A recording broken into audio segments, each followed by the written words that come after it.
over here rewatching Richie Rich, the movie from the 90s.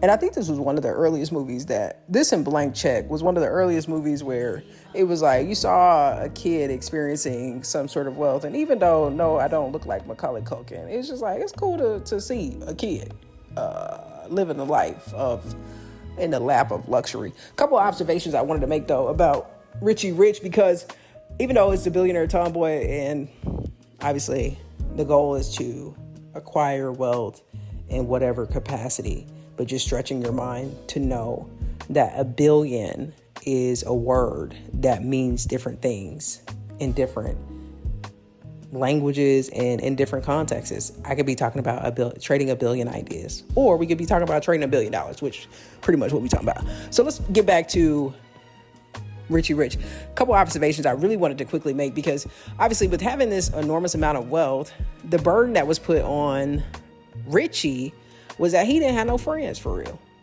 He got people that when I realized that he was practicing with the Yankees, understand this, when that little girl was like, oh, you think you can hit off me? I'm like, sis, he practiced with the Yankees. Oh, he gonna hit every ball that you throw. So that was already boom. That was number one, where it's like, okay, this young man is living a different life. And so even then, it's like, do you really want friends that you got to pay to be around you? That's wild. It's wild. So unfortunately, he didn't have no friends. And I really started thinking about it. I was like, well, dang, his dad, the dad didn't have friends. Because if he would have had friends, then the dude that tried to set him up with a little weird face security dude wouldn't have been able to successfully set him up. Now, he did have his wife, obviously his friend. But I'm talking about he ain't had no homies looking out for his best interest, which is interesting because it's like the arc of some of these movies tend to be the same, where it's somebody within the circle that violates you, i.e. paid in full. Rico violated Mitch. That's another movie that we're going to bring into the conversation of trading a billion ideas. Coming back to Richie Rich, he didn't have friends. The father didn't have no friends.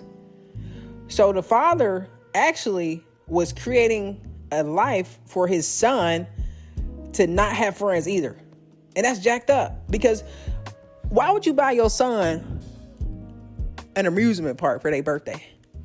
He ain't got no friends. He don't have no friends. It's a whole McDonald's in here. He has no friends. The friends that he got, he had to pay them initially when he met them to play. He don't have no friends. So it's like there's a balance to it all. In this game of wealth and acquisition, I believe that there's a balance to it all that we have to find for ourselves. It's like, do you want to be the kid in the field that's like, well, yeah, give me $10, and you're thinking that's a big ask, when the person that you were across from was prepared to give you 10,000 and you lowered your ask? Huh? Or do you want to be the person that is exorbitantly wealthy and does not have any friends? It's like there's a balance in between that, I believe, where you still have access and you can still change people's lives and you can still experience all the luxuries that life has to offer, but you actually have genuine connections and genuine friends, and not just people around you that are looking to depend on you to a certain degree. Like, those kids could not experience McDonald's within the same day. You know what I'm saying? Like, I'm not trying to be funny and talk. This was the 90s, right? McDonald's wasn't to do. That was like, ooh, we going to McDonald's. We going to McDonald's. It was a celebration. And so to have a McDonald's in your home, meaning that you could go down there for breakfast, lunch, and dinner, bananas. Wonderful.